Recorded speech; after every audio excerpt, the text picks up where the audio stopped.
Montana Territory, 1886.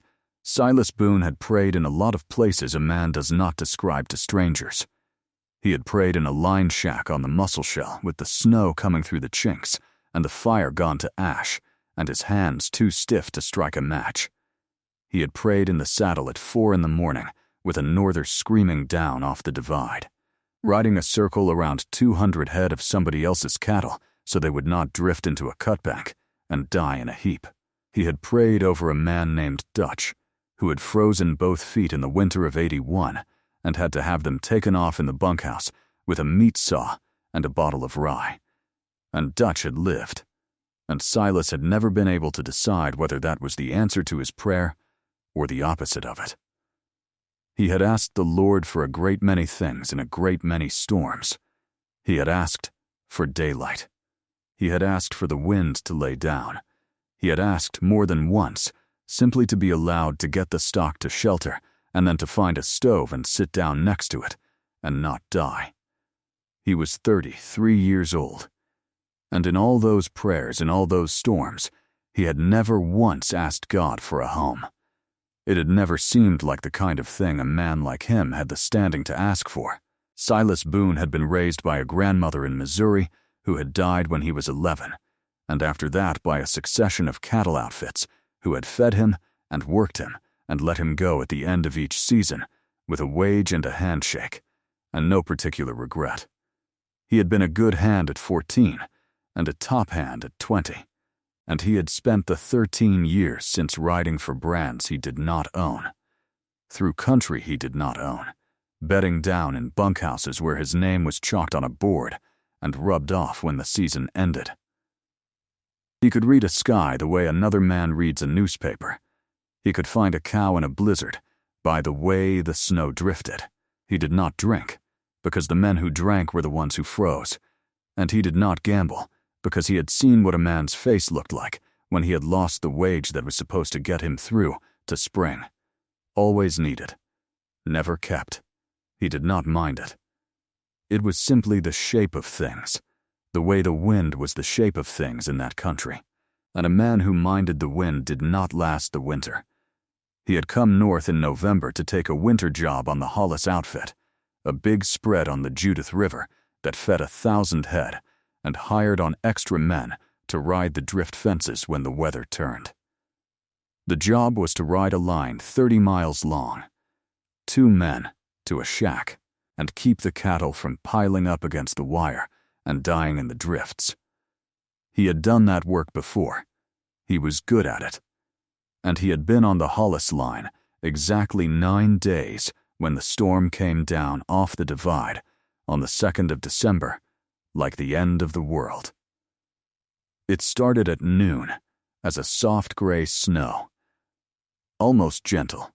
By 3 o'clock the wind had found it, and the temperature had dropped 30 degrees in an hour, and by dark it was a thing Silas Boone had seen perhaps 4 times in 13 winters and had hoped never to see again. A white, blind, howling wall in which a man could not see his horse's ears. He and his partner on the line, a young Texan named Cole, who had never wintered north of the Platte, got the near cattle turned into a coulee and the far cattle they could not get at all, and then they got back to the line shack by feel and by the grace of God, and by the fact that Silas had tied a rope from the door to the corral post the day he arrived, because his grandmother had told him to, once when he was 9, and some lessons outlast the people who teach them. The storm did not let up that night. It did not let up the next day. On the morning of the 3rd day, when the wind finally dropped enough that a man could stand in the door and see the corral, Silas Boone looked out at a world that had been erased and rewritten in white, and he said to Cole, "There's a ranch about 6 miles south of here, down on the river. A widow woman runs it alone. Hollis told me when I hired on. Said she'd lost her husband last spring and wouldn't sell and wouldn't leave." Cole looked out at the snow, which was drifted to the eaves on the north side of the shack. "Nobody runs anything alone in this," he said. Silas was already pulling on his coat. "That's what I'm thinking," he said. Her name was Martha Kincaid, and she had been a widow for 7 months. Her husband, Thomas, had died in May of a thing the doctor called a fever, and Martha called simply the end of him, 4 days from the first chill to the last breath, and he had left her 400 acres on the Judith River with a good stone house he had built with his own hands, a barn, 140 head of cattle, 6 horses, and a spring that came out of the hillside behind the house and ran clear and cold all year long, which in that country was worth more than all the rest of it put together. He had also left her, though she did not yet know the full weight of it, a quarrel. A man named Amos Tannery, who owned the range to the east, had been after that spring since before the Kincaids had filed on it, and Thomas had held him off for 6 years by the simple method of being alive and large and present. Thomas was no longer any of those things. Tannery had come to the funeral in a black coat and had offered, within a week of it, to buy the place at a price that was an insult dressed up as a kindness. Martha had said no. He had come again in September and offered a little more, and she had said no again, and he had smiled at her with his hat in his hands like a man who knows that winter is coming and that he only has to wait. Martha Kincaid was 29 years old. She had come west from Ohio as a bride of 22 with a Bible from her mother and a set of good knives from her father and a conviction, which 7 years of Montana had tested and not broken, that the Lord did not bring a person to a place in order to abandon them there. She had fair hair that she wore pinned up plain because there was no one to wear it down for anymore, and gray eyes that were steady as a spirit level, and hands that had gone rough from doing 3 people's work with 2. She kept a ledger beside her Bible on the kitchen table, the way another woman might keep a lamp beside a window. When the storm came down on the 2nd of December, she did what Thomas would have done. She got the horses into the barn and the milk cow into the barn, and as many of the cattle as she could drive into the lee of the hill behind the house, where the spring came out and the wind could not reach, and she filled every bucket in the house with water and every box with wood, and she tied a rope from the kitchen door to the barn, and she went inside and shut the door and sat down at the table with her Bible and her ledger and the lamp, and she waited. She was not afraid of the storm. She had seen storms, what she was afraid of, and had been afraid of since September, and had been praying about every night on her knees on the cold stone floor of the kitchen, was that she could not do this alone. Not the storm. All of it. The cattle, and the fences, and the hay, and the spring, and Amos Tannery's patient smile. She had done it for 7 months, and she had done it well, and every night she had gone to bed more tired than the night before, and she had known, the way you know a thing in your body before your mind will admit it, that a person can carry a heavy thing alone for a long time, but not forever. And so, in October, she had done something that she had told no one, and would not have known how to tell. She had gotten down on her knees on the kitchen floor and asked God for a husband, not a hired man. She could have hired a man. There were men in Lewistown who would work for wages, and some of them were even honest. But a hired man leaves in the spring, and a hired man does not stand between a widow and Amos Tannery, and a hired man does not sit at the kitchen table in the evening and read the Psalms back to her in the lamplight the way Thomas had. She had asked for a husband, a working man, and an honest one who would know what to do in a storm, and then she had gotten up off the floor and gone back to work, because she was Martha Kincaid, and she did not believe the Lord honored a prayer that was used as an excuse to sit down. On the 2nd night of the storm, the wind shifted. It came around out of the northwest, and it found the angle of the house where the kitchen met the stone wall of the hill, and it began to pile snow there the way a river piles sand against a bridge piling. Martha heard it. She went to the kitchen door at dawn of the 3rd day and put her shoulder against it, and it did not move. She went to the front door, and it did not move either. She went to the window over the sink, the one that faced the barn, and she could see nothing through it but white, solid white, packed hard against the glass. The house was buried. Not the roof, she thought. Not yet. The stone walls were high, and the roof was steep, and Thomas had built it for exactly this. But every door and every window on the ground floor was drifted over, and the snow on the north side would be 12 feet deep if it was an inch, and she had 3 days of wood and 4 days of water, and she could not get to the barn where 6 horses and a milk cow were standing in the dark, waiting to be fed. She did not panic. She was not a woman who panicked. She sat down at the table with the lamp and opened the ledger, and she wrote down, in her careful hand, what she had and what she needed, and how long each would last, and then she closed the ledger and opened the Bible, and she read the 91st Psalm, which Thomas had read to her on their wedding night, and then she got down on her knees on the stone floor and she said, out loud, Lord, I can't dig out of this alone. I have asked you for a husband, and you have not sent one, and I am not going to argue with you about it, because you know better than I do what I need and when. But I am asking you now, plainly, for help. I don't know which door it's coming through. You do. And then she got up and put another stick of wood on the fire. Because she was Martha Kincaid, Silas Boone rode 6 miles through drifts that were higher than his horse's withers in some places and crusted hard enough to walk on in others, and it took him 4 hours, and he would not have made it if he had not known, from 9 days of riding the line, where the coulees ran, and where the wind had scoured the ridges bare. He came over the last rise above the Judith a little after noon with the sun out, blinding, on a world that had no features left in it. And he looked down at where the Kincaid place was supposed to be, and for a long moment he could not find it. There was the river, a dark line where the current kept the ice open. There was the hill behind the house, a white shoulder with a dark wet stain down the face of it where the spring came out and would not freeze. There was the barn, he thought, that long low shape with a line of roof showing.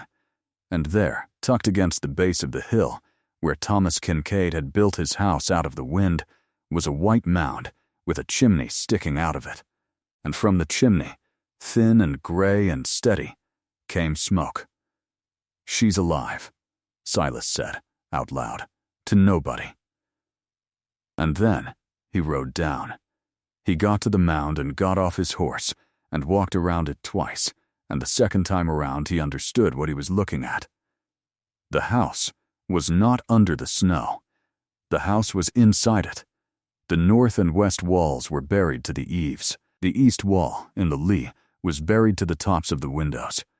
The south wall, where the front door was, had a drift across the porch that was higher than his head. He could not see a door. He could not see a window. He stood there in the blinding sun with his breath going up in a cloud, and looked at this white hill with smoke coming out of it, and he had the strangest feeling he had ever had in his life, which was that he was standing in front of something that had been waiting for him. He did not know where the door was. He had never been here. He had only Hollis's word that there was a widow and a stone house and a spring, and he could see the hill and the spring and the chimney. But a man does not dig 12 feet into a drift on a guess, because if he guesses wrong, he has wasted an hour he does not have, and the light goes at 4. He stood there, and Silas Boone, who had prayed in line shacks and saddles and bunkhouses, did a thing he had not done in 13 years, which was to take off his hat, in the cold, in the open, where God and anybody could see him, and bow his head. Lord, he said, I don't know this house. I don't know where she built her door. You do. I can dig once. Tell me where. He stood there with his hat in his hands and the cold biting his ears, and he did not hear anything, and he had not expected to, But when he opened his eyes, he was looking at the east wall, not the south wall where the porch was and the front door ought to be. The east wall, in the lee of the hill, where the drift was lowest and where, if he looked very hard at the place where the hill met the house, there was a faint straight line in the snow. Not a shadow, a line. The kind of line a rope makes when it is strung tight, and the snow has fallen on it and slid off one side. A rope from the house to the barn. She had tied a rope. The way he had tied a rope. The way his grandmother had taught him, and somebody had taught her. He put his hat on and went and got the shovel off his saddle and started digging where the rope went into the drift. Martha Kincaid heard it at 1:30. A scraping. Faint, through 12 feet of snow and a foot of stone, so faint she thought at first it was the wind, or the house settling, or her own heart. Then it came again. Rhythmic. A shovel. Somebody was digging. She stood up from the table so fast the chair went over.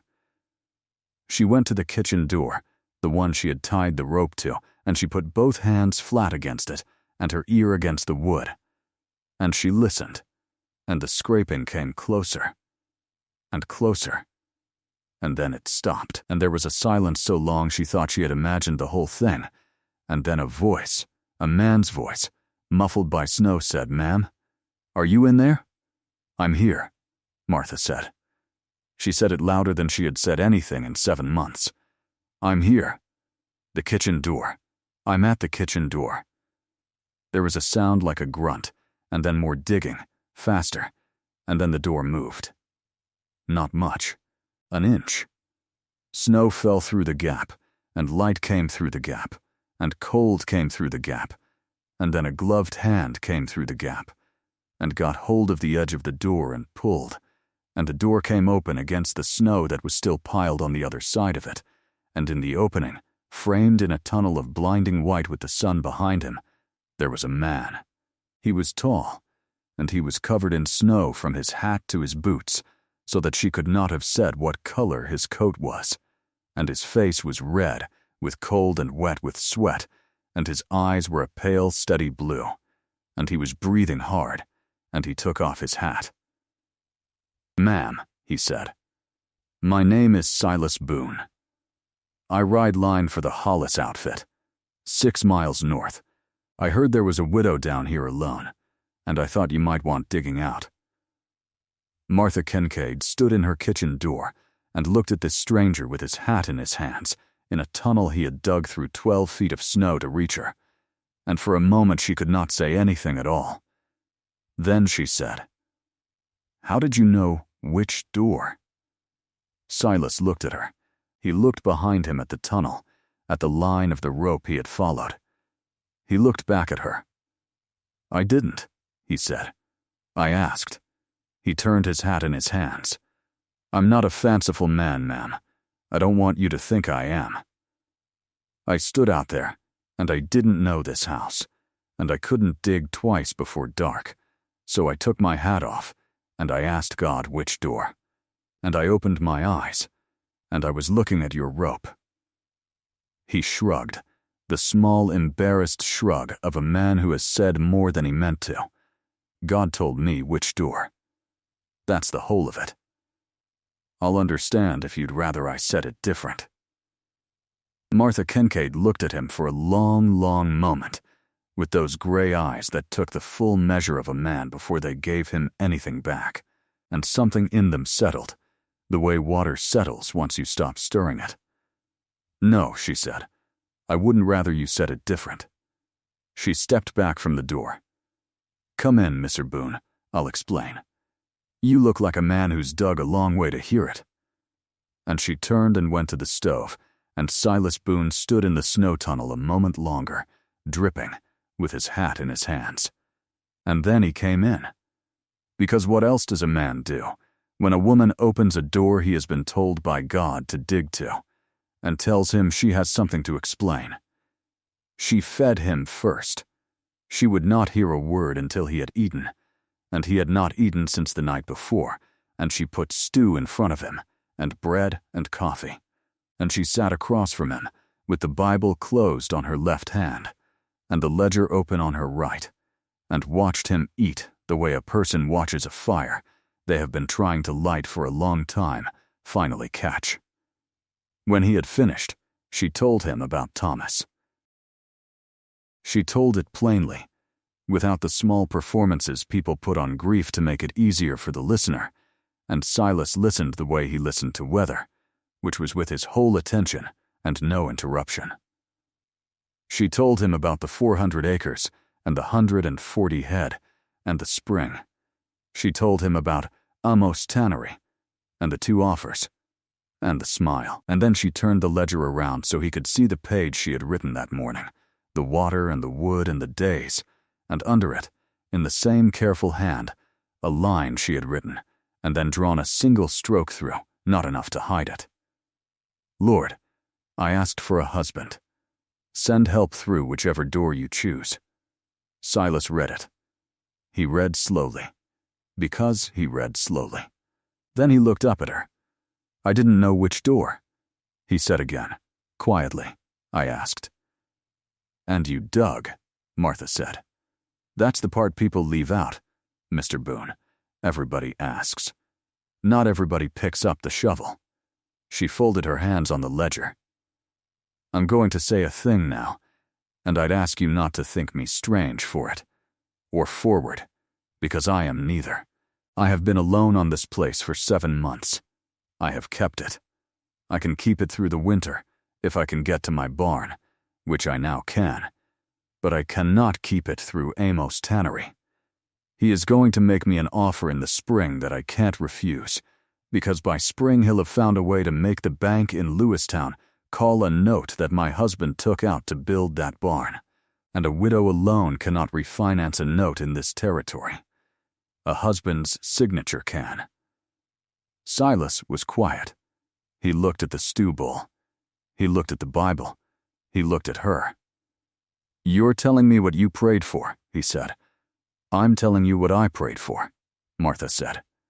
In October. On that floor, I asked God for a husband, an honest working man who would know what to do in a storm, and I did not ask for him to come through the kitchen door, because I did not think to. But I will tell you plainly, Mr. Boone, that if I had thought to, that is the door I'd have asked for. She held his eyes. You don't know me. No, ma'am. But I know 3 things. You took your hat off in a snow tunnel where nobody could see you but me and God. You told me you asked before you dug, when you could have told me you were clever and let me think it. And when you read what I wrote in that ledger, you didn't laugh. She almost smiled. There was a man in September who laughed. Tannery's foreman. He came to offer me wages to run this place for Tannery after I sold it to him, as a kindness. And he saw the Bible open on the table and he laughed and said a woman in my position needed a lawyer more than she needed the Psalms. She picked up the Bible. I sent him down the road. Some prayers get answered with a no. Mr. Boone, that's how you know which ones they were. She set the Bible down. Here is what I am offering. A home, a real one, with a stone wall between you and the wind, $35 a month, which is what Hollis pays, and a 3rd share in the cattle, and a say in how the place is run. In return, I need a husband's name on the bank paper in Lewistown, and I need a man who will stand in the door when Amos Tannery rides up in the spring, and I need your honest work on this land every day in front of God, whether it is easy or whether it is not. She took a breath. It starts as a business arrangement. I will not pretend to you that it doesn't. What it becomes is up to us, and up to the Lord. 2 are better than 1, the book says. If either of them falls, the other can lift them up. She was quiet a moment. I have been the one who is alone, Mr. Boone. I have fallen more than once this year, and reached for a hand that wasn't there. I am tired of it. You have until morning. There's a bunk in the barn, once we dig to it, and you'll want to see to your horse. Ask God what he thinks. You seem to have his ear." Silas Boone sat in that kitchen with a cup of coffee going cold in his hands and listened to the fire tick in the stove and felt something in his chest he had no name for, because in 33 years he had never needed one. They dug to the barn together before dark. She would not stay in the house while he did it. She took the second shovel and worked the other side of the rope, and she worked like a man who had been doing it for 7 months, which she had, and when they broke through to the barn door there were 6 horses and a milk cow and one very angry barn cat who had all been waiting in the dark for 3 days. And the horses put their heads over the stall doors and looked at the two of them with the frank reproach of animals that know exactly how late supper is. Silas fed and watered and bedded his own horse while Martha did the others, and they did not speak much, because there was no need. He slept in the barn that night on a clean bunk with a lamp and 2 blankets, and he lay on his back with his hands behind his head and looked up at the rafters Thomas Kincaid had raised. And for the first time in 13 years, Silas Boone prayed for himself. He did not ask for shelter. He was in it. He did not ask for work. He had dug to it. He asked, instead, the only thing he had, which was whether a man who had spent 33 years belonging to no brand, but the one on somebody else's cattle was permitted, this late, to belong to a place and a person. He did not get an answer in words. But sometime past midnight he got up to check the horses, and through the crack of the barn door, across the white moonlit waste where the drifts lay like sleeping cattle, he saw a rider sitting a horse on the ridge to the east, motionless, watching the white mound with the chimney. Silas watched him back. After a long minute the rider turned and rode east and was gone. Silas filed it away. Then he went back to the bunk and slept better than he had since his grandmother died. He came to the kitchen at 5:30, through the tunnel. She had widened it. She was up, the coffee was made, there were biscuits in the pan, and the Bible was open beside the ledger the way another woman might keep a knife beside a whetstone. She looked up. "Yes," Silas said. She was still a moment. Something moved in her face. Not relief. The slow, careful breath of a person who has been carrying a heavy thing alone for a very long time, and has just felt a second pair of hands take the other end of it. "Then eat," she said. "We'll ride to Lewistown when the road opens." And Silas. "Thank you." And thank him, too. He did most of the digging. The road opened in a week. They were married on a Thursday in the log church at Lewistown by a reverend named Jasper Coe, with the liveryman and his wife standing witness, and the reverend read from the 4th chapter of Ecclesiastes because Martha asked him to, and when he came to the last verse her gray eyes lifted and found Silas's. "A cord of 3 strands," the reverend read, "is not quickly broken." 3, Silas thought, not 2. The whole thing took 11 minutes. Walking to the wagon, Martha said, "Thank you," quietly, and Silas said, "I want to ride the whole east line before the next storm. I need to know where your fence meets Tannery's." She looked at him sideways, and for the first time since he had dug to her door the beginning of a smile crossed her face. It did not arrive. But it was coming. What was also there, as the wagon rolled out of Lewistown, was a lean man in a fine black coat, standing on the steps of the land office, with his hands behind his back, watching them the whole length of the street with the stillness of a man who has just learned something he did not want to know. "That's Tannery," Martha said. Silas kept his eyes on the road. He had seen enough storms to know the kind that starts with a man standing very still and saying nothing at all. Lewistown had opinions, the way small towns do, and the loudest of them belonged to Mrs. Hattie Greer at the Dry Goods, who had it on good authority that the Kincaid widow had married a line rider she had known for exactly 9 days, and that the line rider had dug her out of a drift with his bare hands and then proposed on the spot, which was not what had happened, but was a good deal more interesting than what had. The quietest opinion belonged to a man named Obadiah Finch, who ran the livery and had stood witness at the wedding, and who had watched Silas Boone check every hoof on the Kincaid team before he let them pull the wagon home. Obadiah leaned on his pitchfork that evening and said to the blacksmith across the street, "Two Bits says the Boone fellow is still on that place when the river goes down in April, and that she's looking at him different by the 4th of July. The blacksmith said a line rider was a line rider and would be gone the day the snow was." The way they all went. Obadiah put his 2 bits on the anvil. He checked the off-leaders near 4 before he'd drive her home, he said. Found a stone in it. Most men would have found it at the first hill. That one found it in my yard. He shook his head. A man who looks that hard at a horse he doesn't own is not a man who's passing through. That is a man who's been looking for something his whole life and has just found out it was under 12 feet of snow. The blacksmith put his 2 bits beside Obadiah's, and the coins sat on the anvil through the thaw and the fire and the summer, untouched, because a bet in Lewistown was a sacred thing.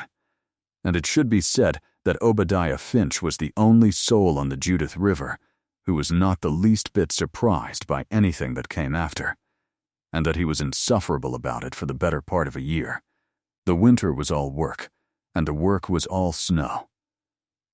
Silas rode the east line and found where the Kincaid wire met the tannery wire, and he found, too, that somebody had been through the fence at the corner nearest the spring, not cut it, that would have been a crime, but lifted the staples on 3 posts so the wire could be laid down and put back up without a mark.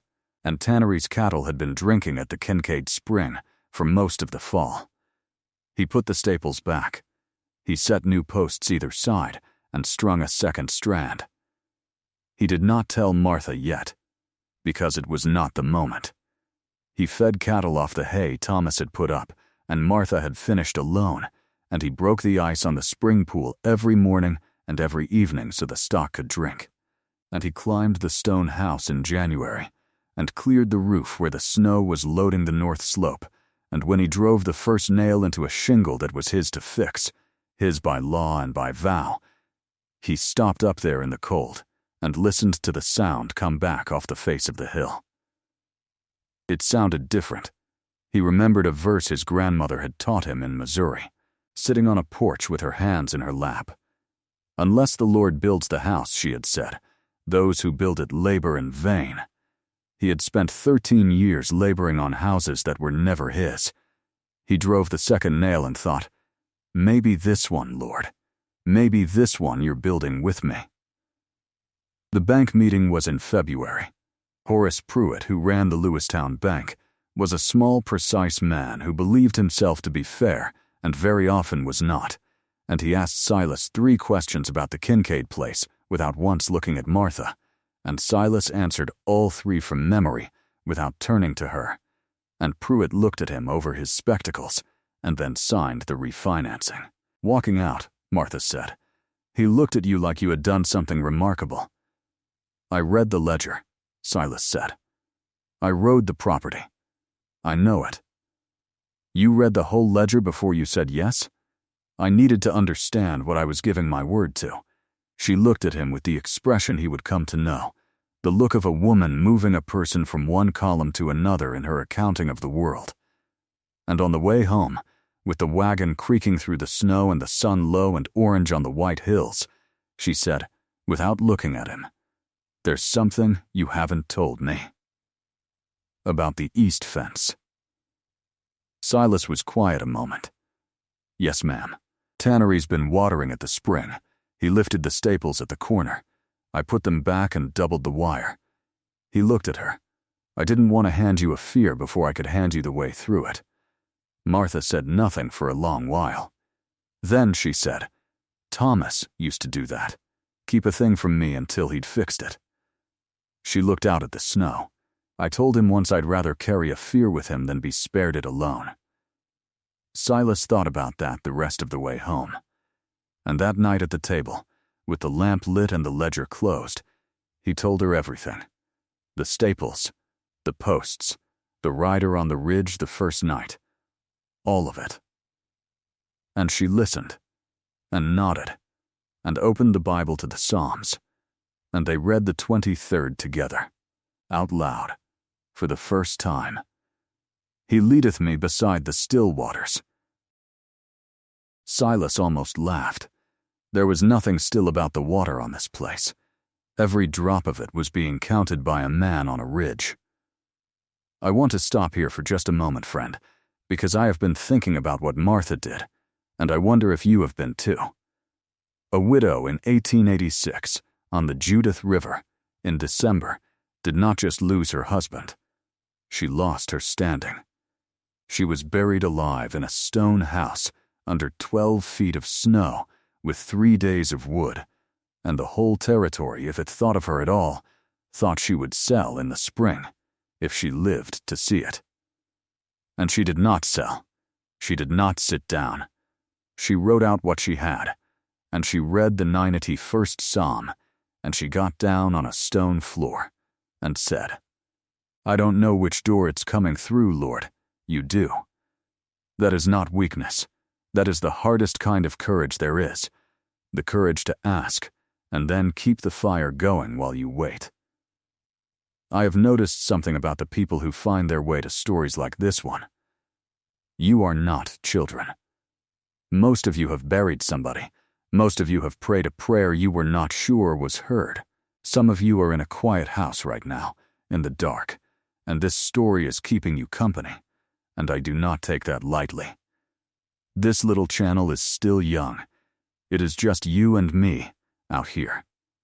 So if Silas and Martha have found a place in your heart tonight, if you know what it is to be buried and to keep the fire going anyway, take 1 second and subscribe before you go, and leave a word in the comments telling me where in this wide world you're listening from. I read every one of them. It is how I know who's sitting by the fire with me. Now come on back, because the snow on the Judith is about to turn to water, and when it does, Amos Tannery is going to find out what he's been waiting for all winter was never going to come. The thaw came in April. It came fast, the way it does in that country. A week of warm wind off the plains that turned the White Hills brown, and the coulees to rivers, and the Judith to a roaring thing that ran bank full and ugly with ice. And with the thaw came Tannery. He came on a Monday with his foreman and 2 other riders and a paper in his coat, and he sat his horse at the gate of the Kincaid place and did not get down. Silas came out of the barn. Martha came out of the house. Tannery took the paper out and held it up. Prior appropriation, he said pleasantly. Water rights. Filed at the land office in Lewistown, the 11th of October last, for the spring on the south quarter of the Kincaid claim. Thomas Kincaid never filed on that water. Mrs. Kincaid, Boone, whatever you're calling yourself now. He used it, but he never filed. I did. He tucked the paper away. The water's mine by law. The house and the grass you can keep. For now. The spring I'll be fencing this week. Silas walked to the gate. He did not hurry. He stopped with the wire between them and looked up at Tannery. And then he said, I'd like to see that paper. Tannery smiled. You can see it at the land office. It's on record. I'd like to see it now, Silas said. And there was something in his voice, not loud, that made the foreman's horse shift. Tannery looked at him a long moment. Then he took the paper out and handed it down, the way a man hands a thing to a dog he expects to drop it. Silas read it. He read slowly. Then he handed it back. This says the 11th of October, he said. That's right. Martha, he said, not turning. What day did you write in your ledger that Tannery's foreman came to the house and laughed at your Bible. Martha's voice came from the porch, level as a plumb line. The 9th of October, and what day did you write that Tannery's cattle were first seen watering at the spring? The 6th. Silas looked up at Tannery. A man can't file prior appropriation on water that somebody else is already using. Mr. Tannery, that's the whole meaning of the word prior. Thomas Kincaid ran stock on that spring for 6 years. His widow ran stock on it for 7 months after he died. There's 140 head that have been drinking out of it since before you ever looked at it, and there's a ledger in that house with the dates written down in a hand a judge will recognize. He stepped back from the gate. You lifted the staples on my east fence to get your cattle on that water so you could say you'd been using it. And you did it on the 6th, and you filed on the 11th, and the ledger says so. Tannery's smile had gone. He sat his horse a long moment in the warm wind with the river roaring behind him. Then he said, quietly, that spring is the only water on this side of the Judith that doesn't freeze. You understand that? A man with that spring winters 3,000 head. A man without it winters 800.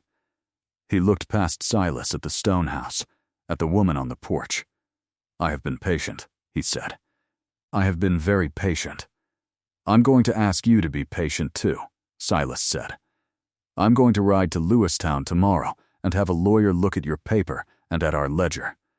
And if I'm wrong, I'll come and tell you so, in front of my wife and God. But I'm not wrong.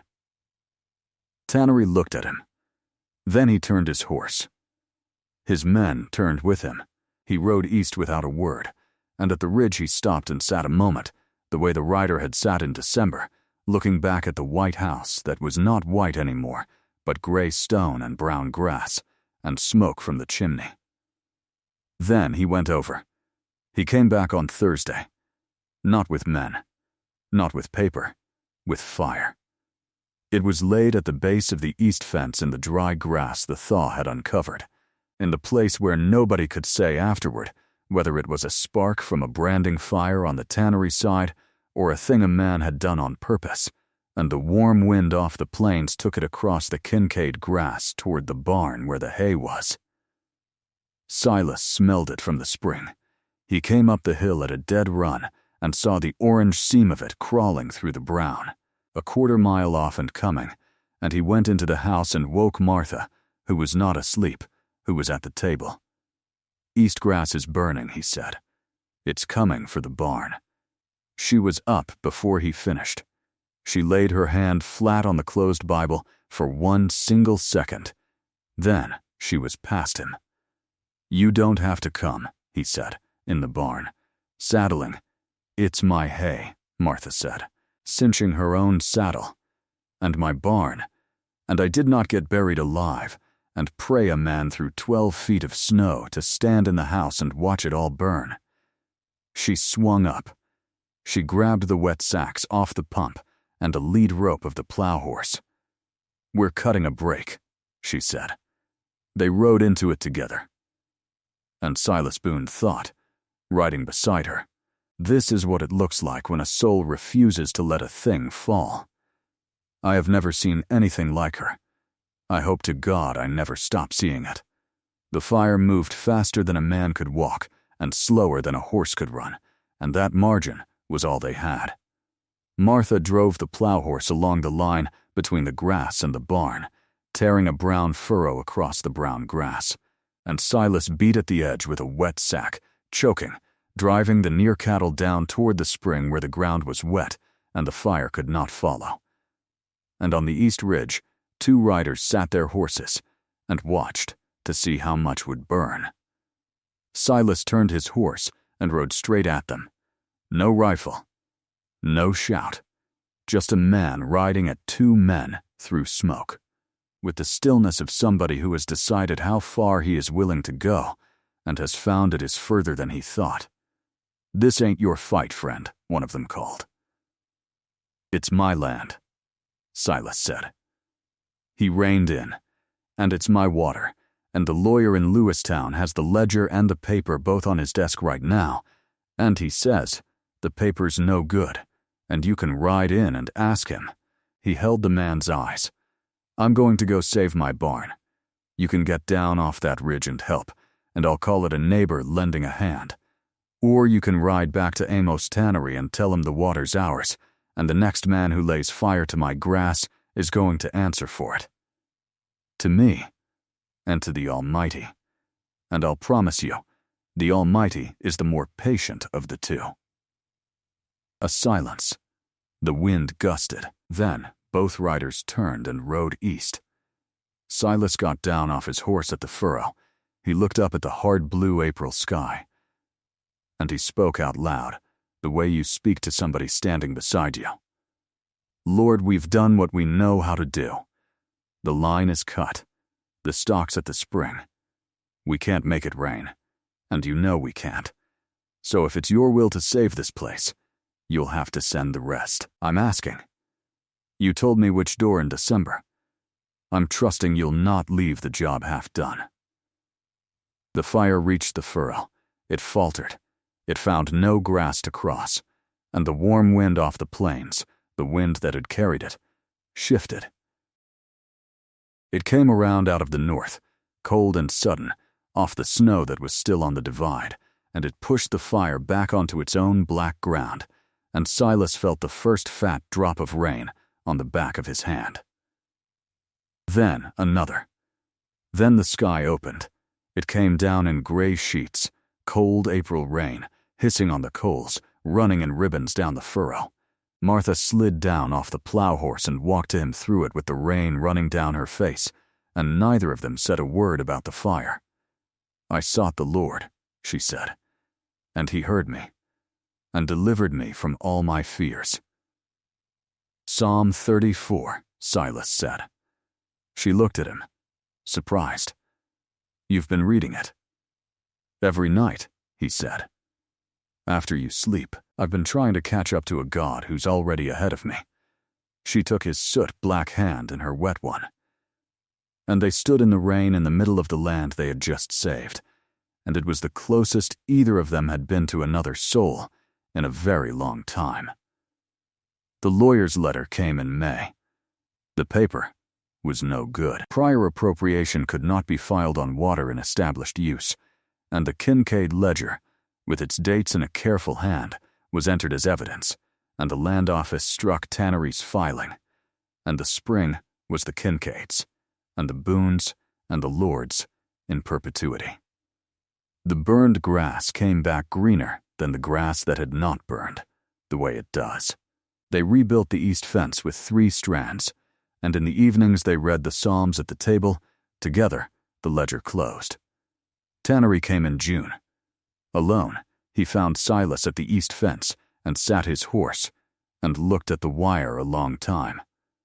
"Lost some grass," he said finally. "Less than we might have," Silas said, and kept working. "Heard the filing was struck." It was. Tannery looked at the spring, at the dark wet line down the face of the hill, at the man setting a post like he would be setting posts here for 40 years. "Those men on the ridge," he said, "were doing what somebody paid them to do," Silas said. He set them all down. "I'm not going to take you to law, Mr. Tannery. I've no proof that would hold and no use for it. But I'll tell you what I told them. Martha Kincaid was on this land before either of us. She buried her husband on it. She held it through a winter that buried her alive, and a neighbor who thought a widow was a thing you waited out. And she held it alone. He picked them all up. She's not alone anymore. And the water is hers, and mine, and the Lord's." Tannery looked at him for a long moment. "You're a praying man," he said. "Wasn't much of one until I stood in front of her house and didn't know which door," Silas said. "I'm learning." Tannery was quiet. Then he took off his hat. "My wife died in the winter of '81, he said to the fence. "Froze, in a storm, between the house and the barn. 40 feet. She hadn't tied a rope. He turned the hat in his hands. I have been buying up water ever since, like it would fill the hole. It doesn't. He put the hat on. The spring's yours. I won't trouble you again. He turned his horse. Tell your wife I'm sorry. For all of it. And he rode east. Silas drove the last post home with 3 clean strikes and listened to the sound come back off the hill. It sounded like his. In October, a year from the night she had knelt on the stone floor, Martha pushed the open ledger across the table to him without a word. Her finger was on the wages line. $35. 10 months. And beside every entry, in his rough, careful hand, 3 words. Back to the ranch. He had never taken a dollar. You've been paying yourself back into the ground, she said. The place needed it more than I did. And what did you need? He looked at the fire. Then at her. A door, he said. I've had it since December. Everything else was fence wire. She was quiet. Then she said the thing she had carried. You could have left after the fire. After tannery. Why didn't you? Silas thought about 13 winters of other men's cattle, about a white mound with smoke coming out of it, about a rope under the snow. Because you asked God for a husband, he said. Not a hand. And you didn't know which door he'd send him through. And neither did I. And he told me. He told me which door, Martha. You don't walk back out of the only door God ever pointed you to. You just don't. She got up. She crossed the 2 feet of stone floor between them and took his face in both hands, the hands that had driven a plow horse through fire, and she kissed him with the whole steady conviction of a woman who makes her decisions slowly and keeps them completely. The terms expired in the spring, she said. I know. I'd like new terms. So would I. Mine are simple. She put the Bible in his hands and her hand over his. A cord of 3 strands. You, me, and him. For good. Not a business. A marriage. And Silas Boone, who had prayed in line shacks and never once for a home, held that Bible between her hands and his, and could not speak. So he nodded. The way a man nods when yes is too small a word. Outside, the first snow of the new winter was coming down soft on the Judith, and the rope was tied from the kitchen door to the barn, and the spring ran dark and opened down the face of the hill, and inside the fire was warm and the book was open, and it was, by every measure Martha Kincaid had ever used, exactly right. Martha Kincaid was buried alive in a stone house in December with 3 days of wood, and she did not sit down. She wrote out what she had, and read the 91st Psalm, and knelt on a cold floor and said, I don't know which door. You do. And Silas Boone rode 13 winters for other men's brands, and stood in front of a white hill with smoke coming out of it, and took off his hat, and asked, and opened his eyes, looking at a rope. That's the whole story. A woman who asked God for exactly what she needed and kept the fire going while she waited. A man who did not know which door, and asked, and then, which is the part people leave out, picked up the shovel. 2 people who wrote 4 terms on a paper in December and were still at the same table the next October, not because of the terms, but because of the 3rd strand braided through them the whole time. The book says a cord of 3 strands is not quickly broken. Martha built her life on it. A blizzard couldn't bury it. A fire couldn't burn it. A neighbor couldn't wait it out. The greatest adventure of the frontier was never the open road. It was a man standing in the snow with his hat in his hands, asking which door, and a God who had already strung the rope. Thank you for riding with me tonight. Wherever you are, whatever you're buried under, whatever door you can't find, I'm grateful you were here. Keep asking, keep digging, and keep riding.